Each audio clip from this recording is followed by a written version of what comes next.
Welcome, week 4 wrap-up. So this week we looked at a couple different things going on. You had a couple things due. You had your 2 discussion questions, one from Chapter 7, one from Chapter 8, and you had your paper due. Your paper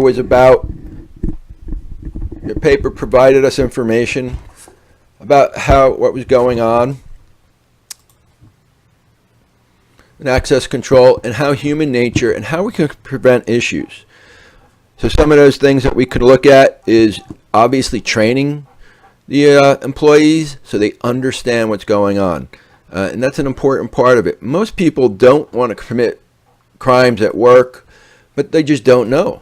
So how do we train? How do we get them to know? We have to train them. We have to show them the dangers of that data. That someone's not going to call them, ask them for a password. That email they click on. Well, how important was it that they'd clicked on it? That could have downloaded a virus. So these are just some of the things that we need to address when we're dealing with the humans in our company. It really comes down to probably training more than anything else. They have to be trained not to look at things. Yes, we can set up filters. Scammers are always going to try to circumvent those filters to filter out harmful emails, but we're not going to be able to get 100%. And we do need the human to make sure that they are there to protect the company, that this is all done in the company's best interest. So we need to have that. It's just human nature. Let's see. So we looked at social engineering, employment background checks. These are just some of the things that HR needs to do for us also. Are we hiring the right people? Or can they be trusted? We looked at job rotation, so somebody doesn't stay in doing the same job over and over again, because that can lead to someone having control of the system and no one notices. By having job rotation, it moves it around. There's other motivational benefits in that also, which we could talk about later. But it's an ongoing training. It's not just one time. Every couple of years, they should be reminded of what's going on.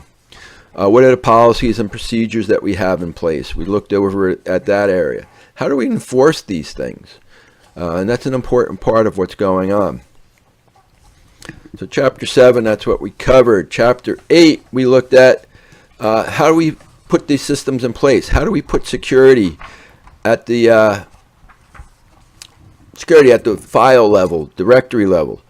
We mentioned there's 2 types of data. Data at risk, basically data in a database. It's not used on a daily basis, but it's there. We also looked at data in motion, which is much harder to secure. That's information being sent through the website.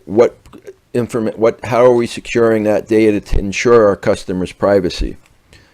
We looked at how Windows uses different controls to set. We can have explicit or implicit rights on files and directories, and how we create work groups and give work groups rights versus individual rights. We put people in a work group. We don't put individuals into the rights, because that causes other issues. So we need to look at how we're setting that up.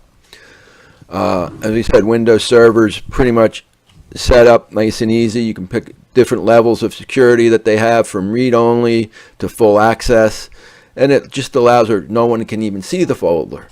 So there's different levels of protection we can definitely put in there.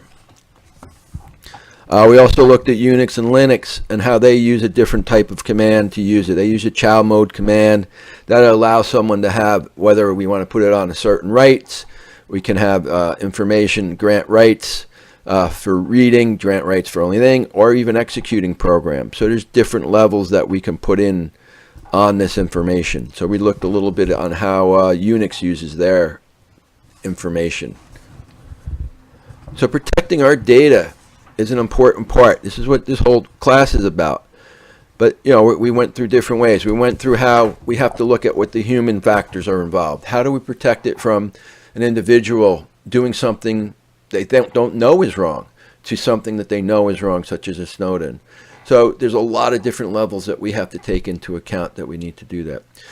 Also, we could put the access control on the directories, on the servers. We push it down to that level to make it a little more difficult for someone.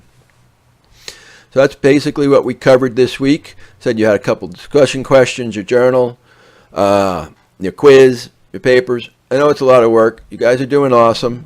Hang in there. Remember, have a good day, and remember to smile. Thank you.